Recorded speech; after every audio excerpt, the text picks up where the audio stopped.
Hello friends, आप सभी का स्वागत है मेरे चैनल पर। आज मैं दोबारा सामाजिक विज्ञान का लेसन प्लान लेकर आया हूँ। आज का टॉपिक है न्यायपालिका।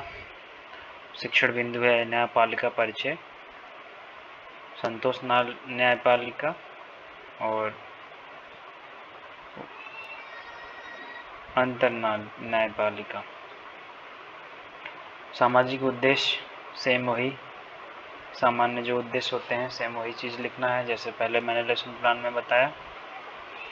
अनुदेशात्मक उद्देश्य, विद्यार्थी न्यायपालिका बारे में ज्ञान प्राप्त कर सकेंगे, न्यायपालिका में कार्यों में अंतर स्पष्ट कर सकेंगे, न्यायपालिका से संबंधित ज्ञान का दैनिक जीवन में उपयोग समझ सकेंगे। ठीक है।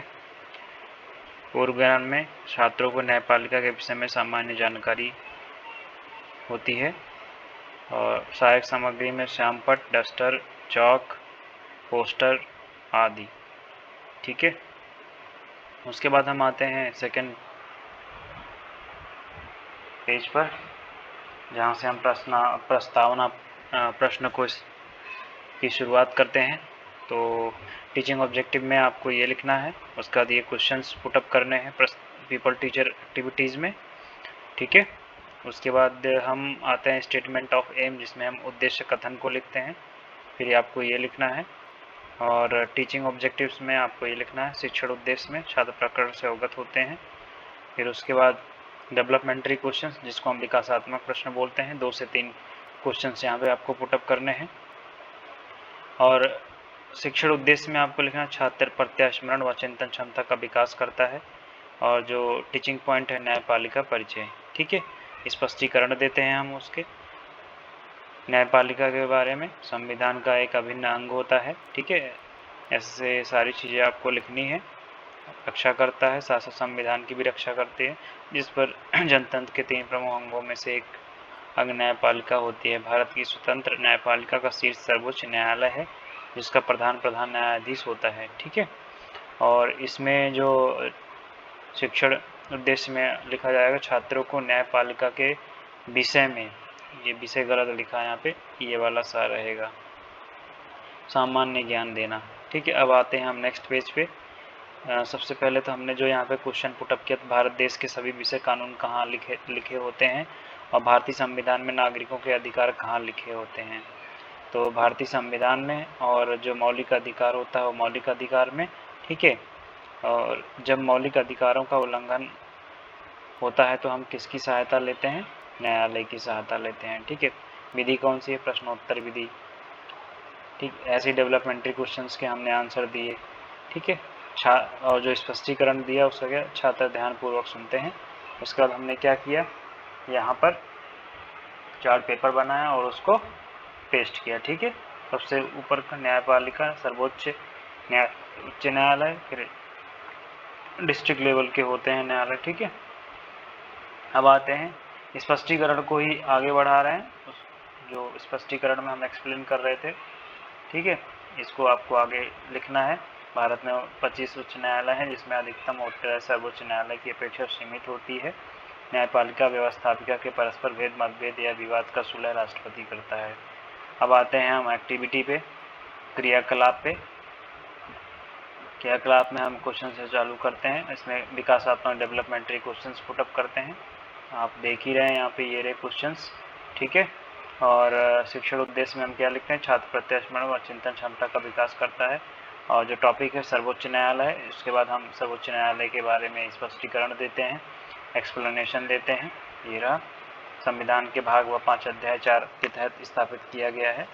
अधिकतम जो व्यापक न्याय अधिकारिता उच्चतम न्यायालय को प्राप्त होती है। संविधान के अनुसार उच्चतम न्यायालय की भूमिका संघीय और भारतीय संविधान संरक्षण की होती है। ठीक है। और जो अनुच्छेद है 124 से 147 तक वर्णित नियम न्यायालय द्वारा होता है। उसके बाद नेक्स्ट पेज पे हम आते हैं। तो इसी पेज का ये जो क्वेश्चंस पुटअप किए हुए हैं, यहाँ पे आंसर है, प्रश्नोत्तर विधि है। ठीक है। एकीकृत सर्वोच्च न्यायालय संभावित उत्तर देंगे। ठीक है। उसके बाद जो स्पष्टीकरण दिया हमने, उसके सामने क्या लिखा, इसमें छात्र क्रिया में हमने लिखा, छात्र जो है ध्यानपूर्वक सुनते हैं और अपनी कॉपी में नोट करते हैं। फिर उसके बाद हम लेक्चर भाई जब हम स्पष्टीकरण देते हैं तो लेक्चर विधि होती है। यहाँ पे आप पिछले वाले पेज पे आपने जो है चार्ट पेपर लगाया था, इसमें लगाने की ज़रूरत नहीं है क्योंकि आपने पहले उस लगा के चिपका दिया लिख के। तो ये व्याख्यान विधि है, तो यहाँ पे व्याख्यान विधि लिखेंगे हम टीचिंग एड्स में। फिर नेक्स्ट पेज पे आते हैं।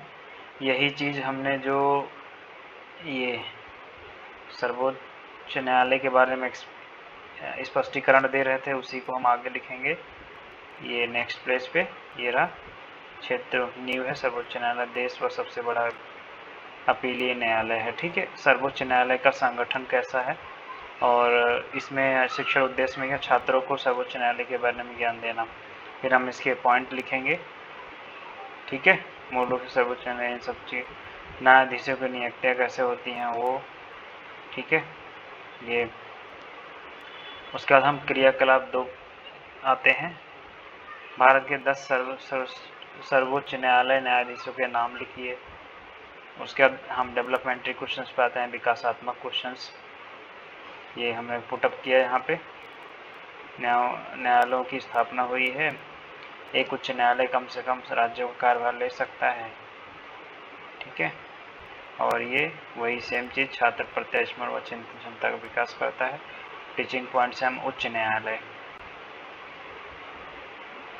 तो इसका हम उच्च न्यायालय का स्पष्टीकरण देंगे। यहाँ पे देखो साफ साफ लिखा है।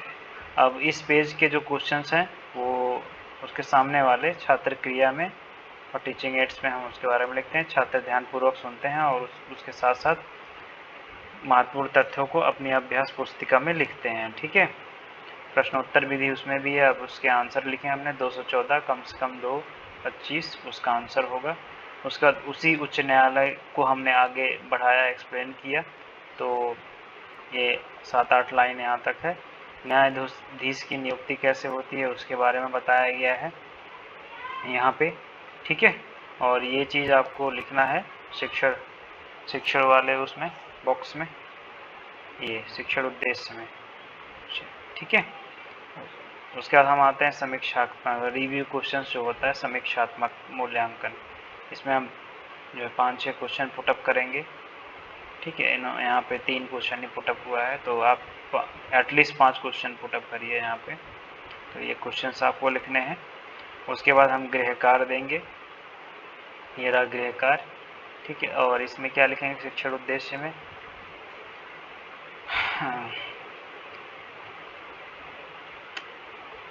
अर्जित ज्ञान का स्थायीकरण व उनमें स्वाध्यान की प्रति का विकास करना, और यहाँ पे गृहकार लिखेंगे। फिर इस पेज का दूसरी तरफ जो है छात्र क्रिया और टीचिंग एड्स में लिखेंगे ध्यानपूर्वक सुनते हैं और आंसर देंगे हम। ठीक है, और गृहकार के सामने गृहकार को अभ्यास पुस्तिका में लिखते हैं। उसका हम यहाँ पे पोस्टर चिपकाएंगे, गृहकार न्यायालय पर टिप्पणी करके कुछ उसको हम दी एंड कर देंगे। तो दोस्तों इस लेसन प्लान में बस इतना ही था। मैं पढ़ के आज बहुत एक्सप्लेन नहीं कर रहा हूँ क्योंकि बहुत टाइम लग जाता है। आई होप आप मेरी बातों को समझ रहे होंगे।